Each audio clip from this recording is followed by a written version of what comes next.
Welcome, listeners, to the Chris Talk Show, where we bring you the news and discuss a wide range of topics that matter to you. The show starts right now. Can you feel it? Can you feel it? All right, y'all. What's up? Welcome to another episode of Chris Talks. I am your host with the most, Chris Talks. All right, folks. Let's get into these stories. Oh, yeah, by the way, I hope you're having a good day, because I'm having a good one. So I hope you're having a good one. Even though it's raining out there right now, but it's still a good day. If you can look through all those clouds, it's still some sunshine out there. All right, so let's get into these stories. And these are some bugged out ones, y'all. Okay, so let's get into our first story. Our first story is outrage after a 12-year-old boy dies during PE class. I don't know. Yeah, we're gonna hear that story. All right, listen, I'm gonna let Sarah, my AI, take over, and let's get right into that story. All right, hit it. Here we go. Concerned parents packed the Lake Elsinore school board meeting Thursday night in response to the death of 12-year-old Joshua Robinson during PE class in late August. That tragic day started out as a typical school day for 12-year-old Joshua Robinson.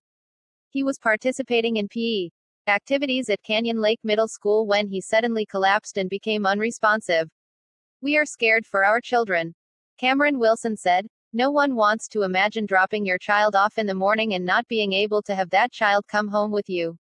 The 12-year-old died on August 29 at Canyon Lake Middle School. It was a scorching hot day, and his gym class was made to run outside for PE. "It just sounds like corporal punishment," Zandria Garai said. "These kids are in school. They're not in the army. It just sounds ridiculous to me, and the more and more that we learn that he was asking for water, that he was begging for water, that he collapsed. I mean, it doesn't make any sense." Joshua suffered a cardiac arrest and died as his classmates looked on. "That could have been my child. That could have been any one of my children," Katie Tinnen said. Tinnen has 3 kids and knew Joshua and his family. "The teachers that were responsible for this young man's death, this 12-year-old's life, are still teaching our children," she told KTLA, at the school board meeting. Parents were asking that the teachers connected to Joshua's death be removed from their duties and the young man's collapse investigated. "We're here for justice," a man who attended the meeting said. "We want justice to be served." A moment of silence was held for Joshua at Thursday's meeting, with the board also releasing a statement that read in part, "No one was denied water during that outdoor run. When Joshua showed signs of physical distress, staff took prompt action to attend to him and called emergency services." Detectives with the Riverside County Sheriff's Department are looking into the 12-year-old's death, and there were reports that there were legal investigators for the Robinson family at Thursday's board meeting. All right, folks, this is another one of sad stories. Apparently, this young man, they're saying, died during gym. But the question that I have here, the question that I have to ask, I will ask on my audience to ask is, one is, how hot was it outside? Now, they do state that it was hot outside, and the students were told to go outside instead of saying inside. All right, but hold on. Let's wait. Before I get into it, we have another audio report, and we're going to play that audio report. This report is brought to us by, what is it? KTLA 5. All right, let's hit it. Let's get into this one. Check it out. Tonight, the community remembering 12-year-old Joshua Robinson. They gathered at the first school board meeting of the year. Joshua died late last month while participating in an outdoor PE class in really sweltering temperatures. Yes, family and friends say the boy never should have been forced to exercise in the extreme heat. Rick Chambers is with us from Lake Elsinore tonight. Rick? Is there a third-party investigation happening? Is there accountability at the school level? Concerned parents packed the Lake Elsinore school board meeting tonight following the recent death of 12-year-old Joshua Robinson during PE class. We are scared for our children. No one wants to imagine dropping their child off in the morning and not being able to have that child come home with you. Joshua Robinson died August 29th here at Canyon Lake Middle School. It was a scorching hot day, and his gym class was made to run outside for PE. It just sounds like corporal punishment. These kids are in school, they're not in the Army. So it just sounds ridiculous to me. And the more and more that we learn that he was asking for water, that he was begging for water, that he collapsed, I mean, it doesn't make any sense. Joshua suffered a cardiac arrest and died as his classmates looked on. That could have been my child. That could have been any one of my children. Katie Tinnen has 3 kids and knew Joshua and his family. The teachers that were responsible for this young man's death, this 12-year-old's life, are still teaching our children. Parents tonight were asking that the teachers connected to Joshua's death be removed from their duties and the young man's collapse investigated. We're here for justice. We want justice to be served. At tonight's board meeting, a moment of silence for Joshua and a statement from the board saying in part, no one was denied water during that outdoor run. And when Joshua showed signs of distress, the staff took prompt action. Oh, wow, a lot of questions right there. Real quick, one serious question. I don't know if you peeped what they had said when they had stated no child was denied water. How do they know that? How do they know that? And according to other reports, this boy was being punished because he didn't come to school with the proper attire. As you can see, this non-melanin news reporter tried to, school board member tried to make a point out of. They don't know if this young boy was being punished because he did not bring his school attire. They don't know if this young boy was being punished by not giving him water. And as they stated, when this young man started showing signs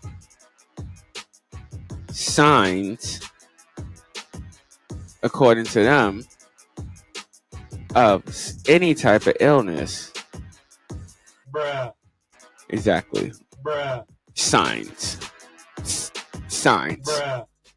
Of any type of illness or sickness that they responded. And what they call a timely fashion. Bruh.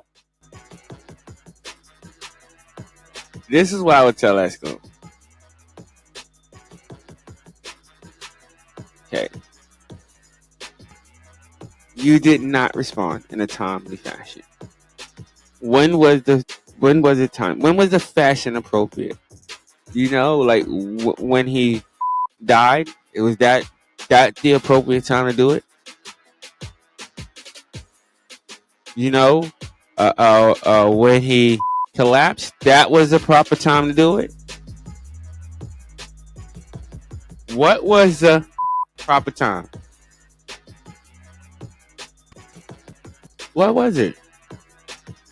These people chose to, in my opinion, they chose to sit there and take these kids outside on what was considered a scorching hot day. Now, I don't know about y'all, but here in New York City, they close stuff down because of the heat, just as they do in the winter. If it gets too cold, certain facilities will close down. In New York City, they close certain facilities because it's too hot and open other ones because it's too hot. So why would you have these children out there on such a scorcher? What was the problem with them playing inside? What was the problem? This is the type of things that need to be investigated, because if they could not play inside, why not? Was there a problem with the air conditioner? Was there a problem with their fan? Was there a problem with their whole system?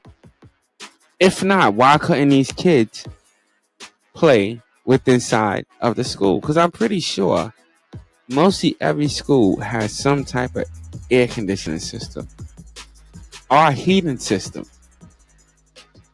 So what was the problem with these kids playing inside for that day? So can we just boo the school real quick? Let's drop the boo on them. Yeah, we gotta drop the boo on them. And can we get them the dummy buzzer double time? Cause me as a parent, I'll be like, yo, what the is wrong with y'all? Like, this is bugged out. Y'all about to get up in here, man. Cause it's and who is supposed to pay for this? Who? And these are the questions that we gotta ask. If these kids was told to go outside because they could not play PE inside, who authorized them to go outside instead of staying inside for PE during this so-called scorcher? Who authorized that? Because to me, that person is the one who should pay. Should the coach pay? In a way. Because in a way, I think like this coach, if somebody above him authorized him to take the kids outside, then he's just doing his job, But if this is his idea, then he should pay for it. But if he's just doing his job, should he get penalized for it? Maybe. Just a little bit, maybe. Because it's kind of reckless. It is kind of reckless. Because if it was freezing outside, if there was a blizzard outside, and they said, hey, you know what? Kids can't play in here today. They got to go outside. Would you take them out in a blizzard? I doubt that this person would have done that. So it's in a way, it's sort of a moral thing as well. And that's why I think the gym teacher, some kind of repercussions, and these people should not still be working in the school. These people that are associated with this situation should have been suspended. With or without pay, that will be up to the board. But they should have been suspended pending this investigation. That's what I think. I really think that's what should have happened. All right, folks. That is my view, and that is my opinion on this particular story. Me and the staff here at the show, we would like to send our condolences to this young boy and his family. May this young man rest in peace. But you know what they say, the good die young. So he must have been too good for this world to be here. He must have been too good for this world. All right.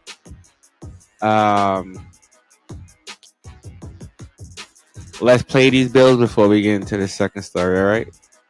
If you like this content and want to hear more of it, hit that like, subscribe, and notification button.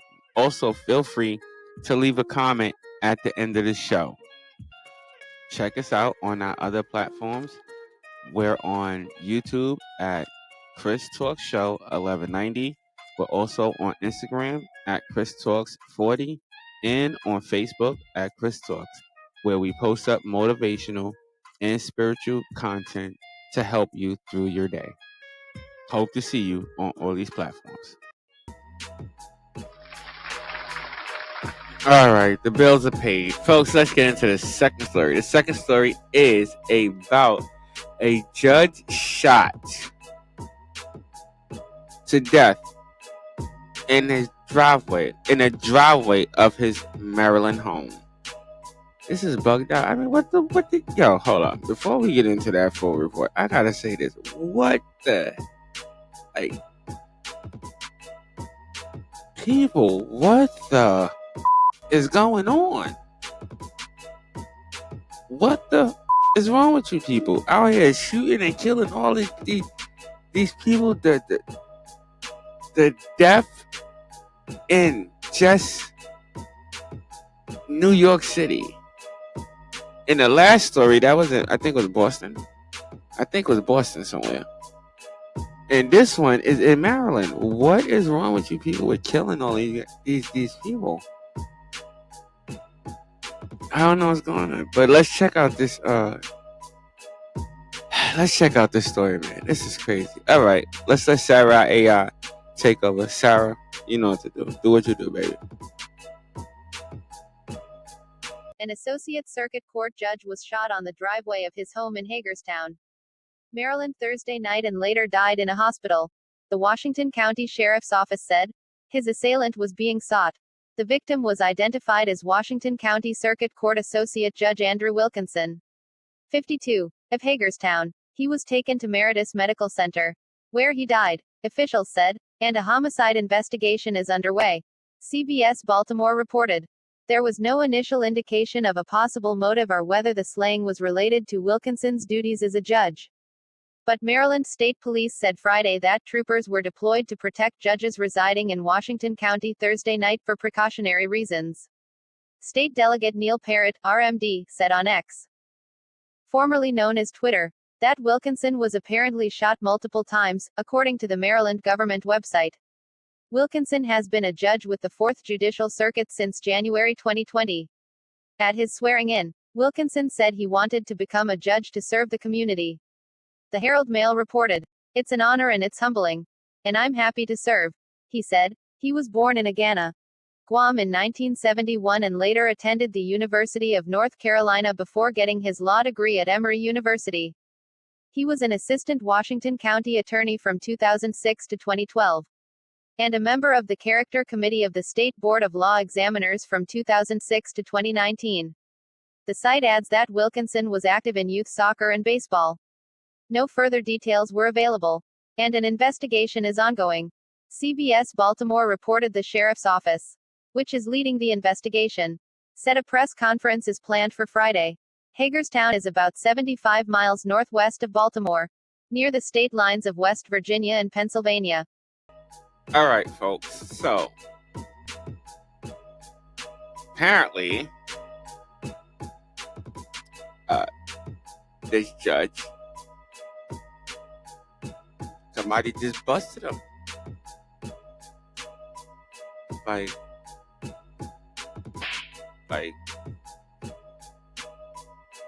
I don't really know what to say to this situation because it's not explaining it in detail. And I've went over, me and my staff, we went over many different outlets. We went to many different outlets to find a proper story for y'all. And this was the one that we can put together. But it does not really state why this man was shot.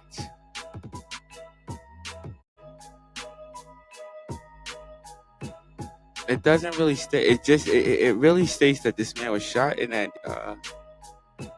the community mourns, and we send our condolences out to the family of this judge who was apparently murdered, because he was murdered in this story. We want to thank CBS Baltimore, for this story. But this is, I could say this is one of those sad ones. And what really makes this sad is that there's not a lot of detail on this person. But we know he was a judge for a significant amount of time. We know that he had a wife, he had some children. And hold on, wait a minute. We have an audio, we have a radio report, so maybe they have more detail. We're gonna pull something up real quick. We're gonna play this right for y'all. All right, hit it. Is it all right? Hold on, we got it. Do we have it? Also breaking this morning, Washington County deputies say a circuit court judge was killed at his home last night in Hagerstown. Investigators say they got a call about shots fired around 8 last night on Old Waterford Road. When they got there, they found 52-year-old Judge Andrew Wilkinson with gunshot wounds. He was taken to the hospital but later died there. We still don't know anything about the suspect or suspects in this case, but we will continue to bring you updates soon as we learn more. All right, so there we know. He was a circuit court judge. And turn that down. Thank you. Well, like I said before, there's really not too much detail in this case. But we do know this guy. He's been a judge for over 5 years. He had a number of homes. Maryland, this house in, Maryland? Yeah, this house in Maryland was one of his homes. But yeah, he has been a judge for over 5 years. We know that he has a wife. We know that he has children. I believe it was a son and a daughter. Was it a son and a daughter? Yeah, I believe it was a son and daughter. We do not know as of yet what type of, if any type of, what would I call it? Like a conspiracy. Some people call it conspiracy or criminal act that this judge was involved in. I mean, you could take this from different ranges. This could have been a judge who was involving himself in a criminal act. Not that he has any of this on his history, because he really doesn't. I think he has probably like one or two, if anything, one or two complaints. Yeah, right? Hold on. I'm going to try to bring this up real quick.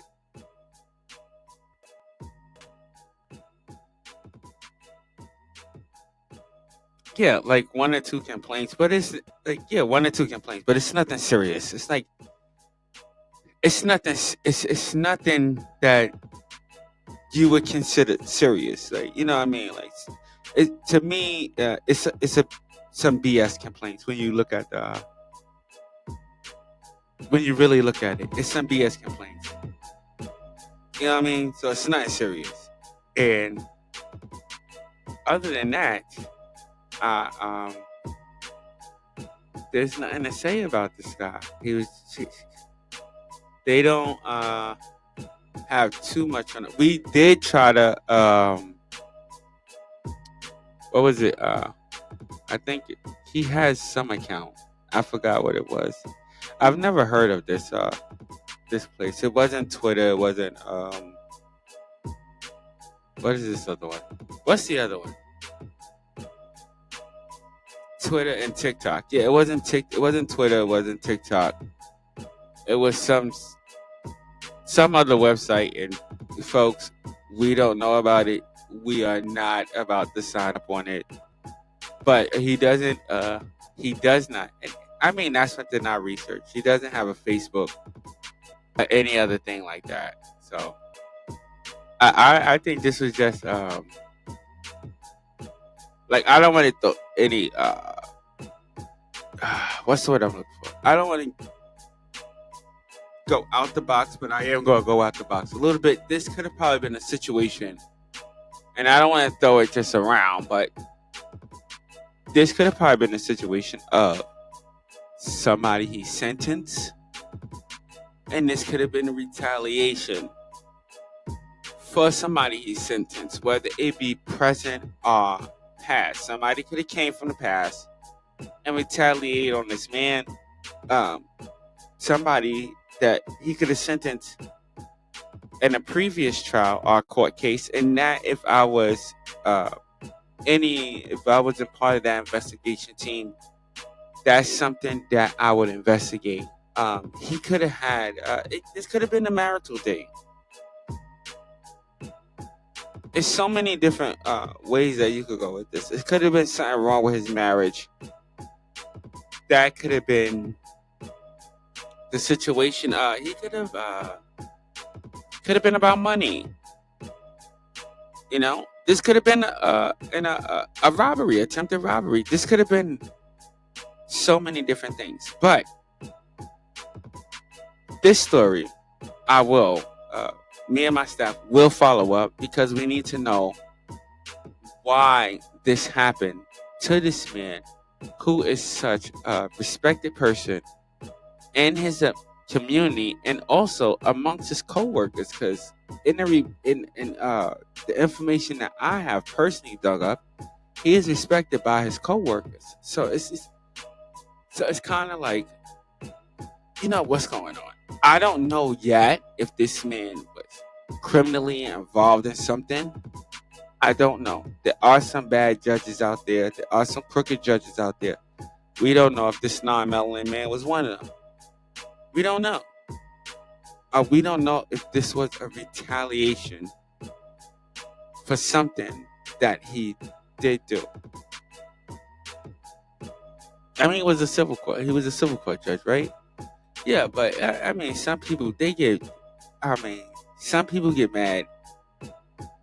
And when people get mad, like, you can't control somebody's reaction. You can't control somebody's reaction. He could have said something in a previous case and the person was like, oh, nah, forget that.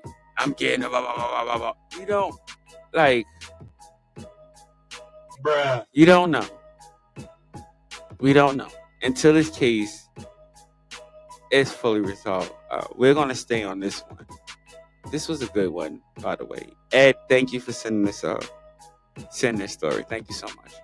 This is a good one, but we don't really know exactly what took place. So you can use your imagination, think about what took place. But I think this, in my opinion, personally, two things that probably went wrong here. This was probably either a retaliation for something that this judge did. Because in my opinion, when you're a judge, it don't matter what you're judging. It don't matter what what part of the courthouse or the justice system that you're in. People will take it upon themselves to attack you. You can find somebody guilty of a parking ticket. That might be something, you know what I'm saying, that just, I know it's kind of funny. You can find somebody guilty of a parking ticket. They might feel like you destroying their lives. You might find somebody guilty of a fine for their garbage. That might trigger them to go out and do something like that. Somebody get a parking ticket. They go to court. You find them that might it's so many different things, especially these days. And let me make y'all aware of this, in this society, we got people who are still suffering and still traumatized from COVID. So who's to say how anybody is really thinking? We think the abnormal is normal. I mean, just let that hit your brain for a second. Just let it hit your brain for a while. So we don't know, because this could have been, and that's another thing they throw out there, this could have been something of a mental situation. We don't know. We don't know. And as these wars are going on, and we are seeing the rise in retaliation because of these wars, we have no idea. That's what I'm just throwing it out there to get you to think. We have no idea. This guy could have been Jewish. They could have hit him because he was Jewish. They could have hit him for, you know what I'm saying? Any reason. But at the end of the day, people, we will find out. We're going to dig up the story. We're going to continue to follow this story. And we're going to find out why this particular judge in Maryland was targeted to be murdered. I mean, it could have been a hit. Somebody could have hired. I mean, you never know. Somebody could. You never know. Could have been an assassination. You know, I don't know. That's my view and my opinion on that topic, everybody. We don't know. We have no idea. But we will find out later on. Okay, folks? As always, it's time for me to get up out of here. All right, y'all. I want to thank all my listeners for tuning in. You could have been anywhere else in the world, but you are here with me.